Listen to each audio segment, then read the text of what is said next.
कि आदमी से जो भी है उसने मुझको नमाज पढ़ते वैसे लात मारी, बड़ी दुष्ट है, ये सब कुछ है। तो अगले दिन वो पंचायत हुई, उसे भी बुलाया गया, तो उससे कहा कि तुमने इसको नमाज पढ़ते हुए लात मारी, तुमको दिख नहीं रहा था कितना तुमने अपराध किया।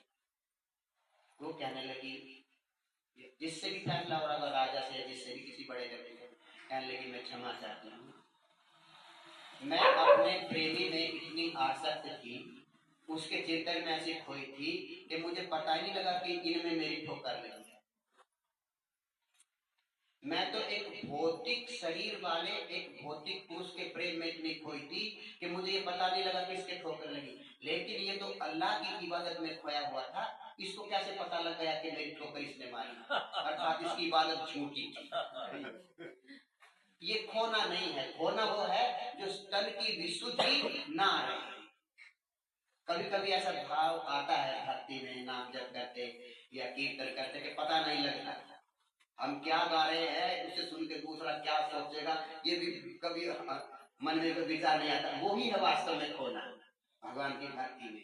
तो ऐसे खो गए तो मालती नवाज लगे, स्वामी प्रसादी तैयार है, आप संत भगवान को प्रसाद पवाए। तब उनको प्रसाद पवाया। इतने रात्रि के 10, 9, 10, 11 बज गए। तब वो बैठ गए, संतों को विश्राम के लिए लेटा दिया।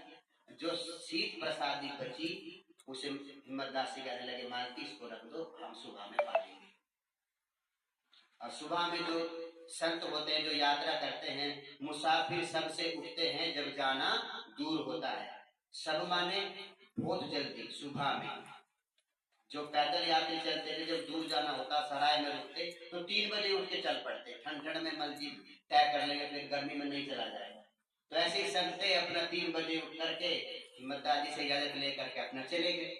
तो हिम्मतदास जी के गांव से 7 किलोमीटर दूर एक मंदिर था, वो नित्य उसका दर्शन करने जाते थे। पहले जाते नदी में स्नान करके फिर मंदिर जाते, मंदिर का दर्शन करके फिर वापसी आते, तो वही 9-10 बज जाते। कुछ देर मंदिर में संतों का सत्संग भी करते थे। तो सुबह में हिम्मतदास जी तो उठ के चले गए गंगा स्नान को, कि मालती तुम घर में साफ सफाई करो, आके फिर दोनों प्रसाद लेंगे।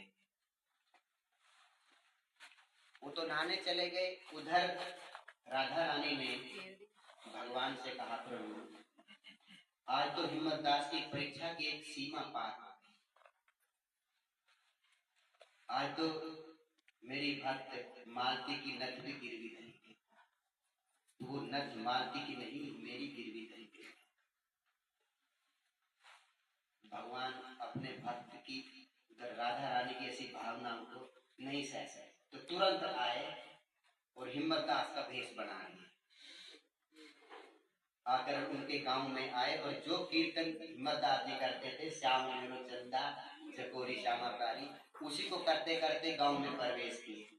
तो जैसे गांव में प्रवेश किए, जहां भी लोग मिलते आते तो वो भगवान है, और उनके शब्द को जो भी सुनता सब झूमने लगते। एक जगह तो घेर लिए भगवान को, ऐसे गोल बना लिए, बीच में भगवान कीर्तन कर रहे हैं, और गांव वाले मस्त बोले, भगवान बोले फंस गए, कहीं असली हिम्मतदास आ गया तो मैं तो यहाँ पकड़ा जाऊंगा। तो चुपके से ऐसे उनके बीच से निकल के भागे, वो अपना लग रहे हैं कीर्तन करने। जा करके वो महेश्वरी अभी दुकान अपनी खोल ही रहा था, तब कह रहे जल्दी दुकान खोलो, रोला मेरी नदी तो अपने पैसे। बोले अरे सुबह सुबह इतने पैसे कहाँ से ले, तुझे इससे क्या मतलब, मुझे तो अपने पैसे चाहिए ना, अपने पैसे पकड़ और मेरी नथ मुझे दे। तो उसको जैसे भगवान ने नथ दी और वो जो उसमें सब चुकता किया, तो उसमें अंगूठा लगाया था, वो वही खाता वो करना था, तो बोले लो साइन कर दो। भगवान ने कलम पकड़ लिया, कलम पकड़ते तो भी फंस गया होता था, हिम्मतदार तो अंगूठा लगाता है, मैं कैसे साइन करूं। तो बोले अरे तुम भूल गए क्या, मुझको कलम पकड़ा रहे और मुझको लिखना थोड़ी आता है, अंगूठा लगवा। तो हिम्मतदास का जैसे महेश्वरी ने अंगूठा पकड़ा उसमें स्याही में लगाने के लिए, तो उसको मानो जैसे 11,000 का करंट लग गया है। वो भी भाविक और आंख बंद हो गई, अंगूठा लगवाना भी भूल गया। भगवान ने खुद ही अंगूठा लगाया, वो बेहोश। अब किसी का भगवान से स्पर्श हो जाए, कभी कभी हमें भगवान के नाम का स्पर्श होता है तो हमारी बेसुधी हो जाती है, और भगवान का स्पर्श हो जाए वो भी बेचारा भाव में खो गया। तब भगवान गए उसके घर हिम्मतदास के, तो आवाज लगाने लगे, मालती भीतर से बोल रहे हैं ये तो नहाने चले गए थे और इनका भी तो समय आने का हुआ नहीं है, इन जल्दी कहाँ से आ गए। फिर आवाज लगाई मालती, वो बेचारी चौका लगा रही थी। जहाँ जब कच्चा होता है तो जहाँ बैठ करके प्रसादी पाते हैं वो जगह जूठी हो जाती है, तो उसे शुद्ध करने के लिए फिर चौका लगाया जाता है। अब तो फरस हो गई तो वहां वैसा पोछा लग जाता है। वो चौका लगा रही थी तो मालती ने चौका लगाती ने गेट खोला तो देखे तो हिम्मतदार जी खड़े हैं। स्वामी आप इतनी जल्दी कैसे आ गए? अरे तू बाद में पूछना, पहले अपनी नथ पहन, पहले अपनी नथ लेकर खो जाएगी। बोली रख दो, मैं बाद में, अभी मैं गोबरी फेरी बाद में। अरे नहीं बाद में नहीं, अभी पहन। अरे मैं कैसे पहनूं, मेरे हाथ गोबरी में सने हैं। नहीं अभी पहन तो आप पहना दो। धन्य है मालती, भगवान के हाथ से नथ बह रही है। भगवान ने लाख प्रयास करा के हाथ टच ना हो जाए ना हो जाए, ऐसे पराधु पर नथ परानी तो कैसे ऐसे परा सकते बिना छुए, कहीं ना कहीं तो टच होगा तो मालती के कपोल से उनका हाथ स्पर्श होगा। अब जैसे मालती के कपोल से हाथ स्पर्श हुआ तो मालती की भी वही हालत, वही गोबरी ओबरी पहना भूल गई। भगवान ने सोचा आज फंसेंगे जरूर, जिसको भी देखो वही बेहोश हो जाता है। तो भगवान बोले अरे मालती एक बात बता, प्रसादी बची है कि नहीं? कि हाँ बची है, मुझे भूख लगी है ला। प्रसादी का अर्थ होता है जो संतों की झूठन बच जाती है। आज भगवान संतों की झूठन खा रहे, वो भी बासी रात की। थोड़ी सी खा करके मालती के लिए रख दे कि मालती इसे तू पा लेना, अब मैं विश्राम करने जाता हूँ। वो अपने कमरे में जो झोपड़ी थी उसमें विश्राम करने चले गए। मालती ने चौका लगाया, अपना साफ सफाई करी, स्नान किया, बाद में सब ये और प्रसाद लेने बैठी। अब उधर से असली हिम्मत आ गया दर्शन करने। तो जैसे ही आए तो दरवाजा खोला, देखा तो मालती प्रसाद ले रही है। तो मालती को देख कर बोले अरे आज तुमने मुझसे प्रसाद पहले कैसे ले रही हो? आज तुम धर्म को कैसे भूल गई? तुम्हारा दिमाग आज कैसे काम नहीं कर रहा है? तो बोली कि तुम अंदर सो गए थे कि बाहर से आ रहे हो? वो भी परेशान है कि वो तो सोने गए थे प्रसादी पाकर, अरे बाहर से आ रहे हैं। और मालती के नाक में नथ देखी, ये नथ, अरे नथ तुमने तो भी थोड़ी देर पहले लाके पराई थी, अभी थोड़ी देर पहले आप आए, आपने हाथ से मुझे नथ पराई, फिर आपने प्रसादी पाई और मेरे लिए छोड़ के आप सोने चले गए। बोले तेरा दिमाग खराब है, मैं तो अभी दर्शन करके आ रहा हूँ गाँव से।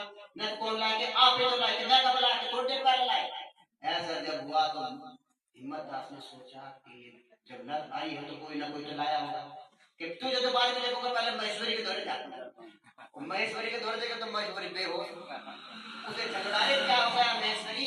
बोले अरे कुछ नहीं हिम्मतदास, आज तो पता नहीं क्या हुआ, तेरी आवाज में ज्यादा ही एक अलग जादू, और तेरा हाथ का अंगूठा क्या लगवाया पता नहीं, मेरी तो हालत दिखा। कब लगाया? अरे तू थोड़ी देर पहले तो आया था, देख सारा हिसाब चुकता करके गया, अपने नट भी ले गया है। तब उसको लगा कि लीला लीला कहती है।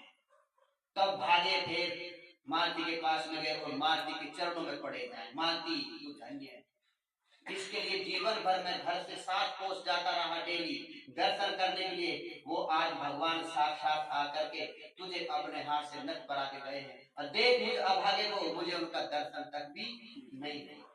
तू धन्य है, मेरी भक्ति मेरे से ज्यादा श्रेष्ठ है। मैं तो बहुत अपने आप को भक्त मानता था, आज तेरी भक्ति फलीभूत हो गई, लेकिन बाद मैं भी नहीं आऊंगा। भाग लिए वहां से फिर उसी मंदिर में, इतने गए, इतने दोपहर का समय हो गया, मंदिर बंद होने का, पट लगने का 1 बजने का। तो पुजारी ने पट लगा दिया, कह के मुझे दर्शन कराने, कि नहीं अब नहीं होंगे, अब तो मंदिर बंद हो गया। नहीं मुझे दर्शन करने हैं। वो जिद करके बैठ गए और भारी बैठ करके रोने लगे दरवाजे के, कि तुम्हें आना पड़ेगा, तुम्हें सामने मेरे आना पड़ेगा, रुख से ये पर्दा हटाना पड़ेगा। मुझे गम नहीं अपनी बर्बादियों का, मिटाना है तो शोक से मिटा दे, मिटाने से पहले पर इतना समझ ले, मिटा के तुझी को बनाना पड़ेगा।